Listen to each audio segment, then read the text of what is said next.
Hello नमस्कार, मैं हूं दीपक और आप देख रहे हैं डीएसके टॉक्स। तो वीडियो का थंबनेल तो आपने देख ही लिया होगा। वीडियो में जो मेन मुद्दा है उस पर आए, फैक्ट पर आए।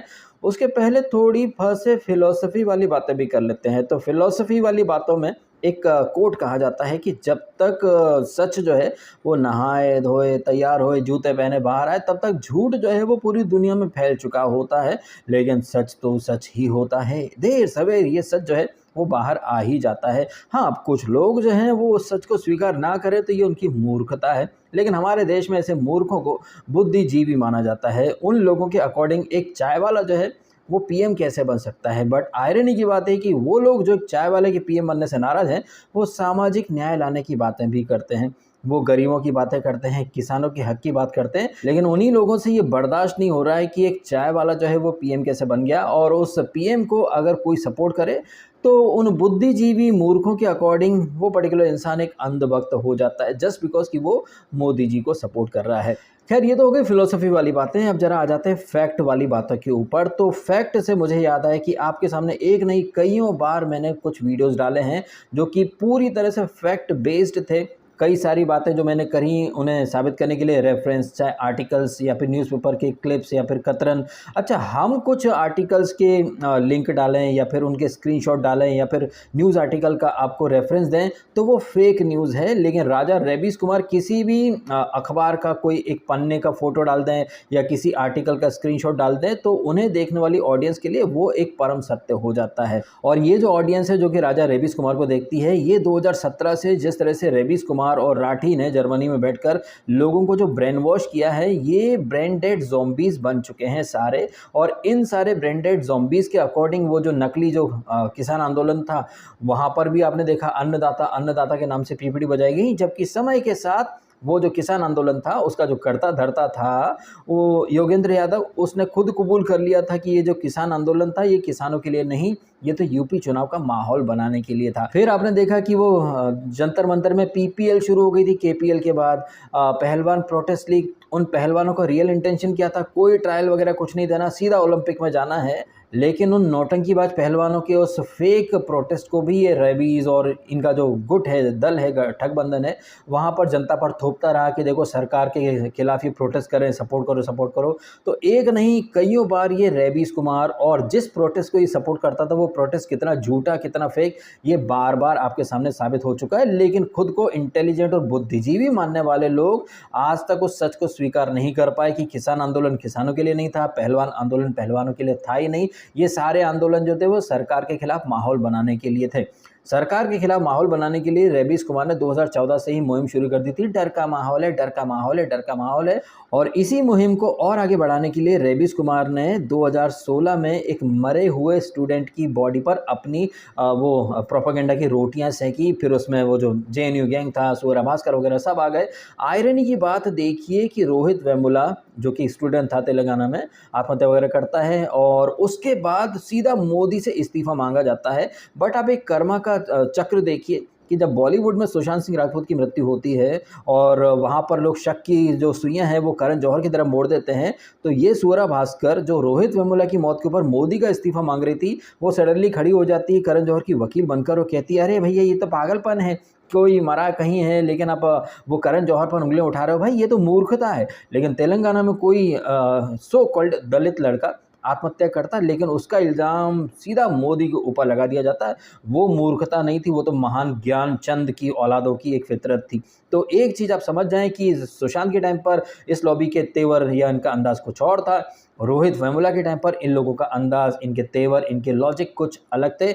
और ये सूर्य भास्कर जो कि सुशांत के टाइम पर बड़ी इंसानियत की बातें कर रही थी कि भैया किसी की मौत के ऊपर कोई अपना एजेंडा वगैरह कैसे चला सकता है, लेकिन रोहित वेमुला के टाइम पर इन सब ने भर भर के एजेंडा चलाया। और ये एजेंडा इन लोगों ने क्यों चलाया? क्योंकि वहाँ पर एक बात निकल कर आई कि भैया रोहित वेमुला जो था वो दलित था और दलित बच्चा था, दलित लड़का था। ऐसा कर करके रेबीज कुमार ने भाई साहब दिन में 20-20 वीडियो डाले डिबेट के नाम पर। कभी पोस्ट करता रोहित की आखिरी चिट्ठी, सरकार क्या कर रही है, सरकार सो रही है, दलित स्टूडेंट जो है बेचारा मारा गया है, बताइए उसका क्या दोष, ये दोष वो दोष। भर भर के बीते 8 सालों से रेबीज कुमार ने रोहित वेमुला के कंधे पर बंदूक रख करके सरकार के विरोध में माहौल बनाने की भर भर के कोशिश करी। आयरनी की बात यह है कि रेबीज कुमार कुमार दूसरों को तो गोदी मीडिया बोल देता है और उसे देखने वाली ऑडियंस भी दूसरों को गोदी मीडिया बोल देती है, लेकिन ये रेबिस कुमार प्रियंका गांधी के तलवे चाटता है। वो प्रियंका गांधी जिसने आज तक कोई चुनाव नहीं लड़ा है, सिर्फ गांधी सरनेम, उसकी बदौलत इसने प्रियंका गांधी ने ऐसा कौन से तीर मार लिए हैं जो प्रियंका गांधी से बच के रहे। तो एक चीज़ तो इस्टेब्लिश हो जाती है कि वो रेबिस कुमार जो दूसरों को अंधभक्त और गोदी मीडिया बोलता है,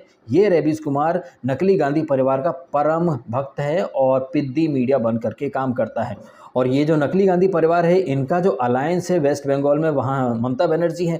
ममता बनर्जी के राज में वो संदेश खाली नाम का जो कांड निकल करके आया, जहाँ पर एक शाहजहाँ करके हज़ारों औरतों को उसने रेप वगैरह, गैंग रेप, ये सारे आपने देखे हैं। लेकिन वेस्ट बंगाल में चूँकि ममता बनर्जी हैं और वो ये घमंडिया गठबंधन का वो एक मेंबर हैं और महिला होकर वो एक रेपिस्ट को बचा रही थी, लेकिन रेबिस कुमार ने उसके ऊपर एक भी वीडियो नहीं डाला। इनफैक्ट कठुआ के टाइम पर जो गैंग प्लेकार्ड लेकर खड़ी हो गई थी, उन्होंने देखा कि बंगाल में ममता बनर्जी है और कल्प्रिट जो मुस्लिम है, तो सबके मुंह में दही जम गया। और खुद को इंडिपेंडेंट बोलने वाला ये रेबिस कुमार जो कहता है हमें कोई खरीद नहीं सकता, सब बिक गए हैं, बिक गए हैं, बिक गए हैं, इंडिपेंडेंट है, कोई नहीं खरीद सकता। तो ये रेबिस कुमार जो क्लेम करता है कि वो इंडिपेंडेंट है, तो उसे तो संदेश खाली पर वीडियो लाने थे लेकिन नहीं लाया, केजरीवाल के स्कैम पर वीडियो लाने थे लेकिन नहीं लाया। लेकिन अब कर्नाटका में जो कोई प्रज्वल रेवन्ना करके जो सेक्स कांड निकला है, उसके ऊपर वो वीडियो भी डाल रहा है, ट्वीट भी कर रहा है और मोदी को टारगेट कर रहा है। जबकि ये जो कर्नाटका में जिसने सेक्स कांड करा है, ये तो आई थिंक जेडीएस के जो नेता देवेगौड़ा साहब, उनका ग्रैंडसन है। तो अब यहाँ पर आप समझें कि वेस्ट बंगाल में जब एक मुस्लिम जब बहुत सारी औरतों का रेप वगैरह करता है, वो ममता बनर्जी का खास है, तो वहाँ पर रेबिस कुमार कुछ नहीं बोलते हैं। लेकिन यही रवीश कुमार जो है वो कर्नाटका में जो प्रज्वल रेवन्ना करके, जो कि जेडीएस के नेताओं की औलाद है, उसे डायरेक्ट बीजेपी का आदमी बोल करके कैसे एक नैरेटिव बना रहा है, ये आपको समझ में आ जाना चाहिए।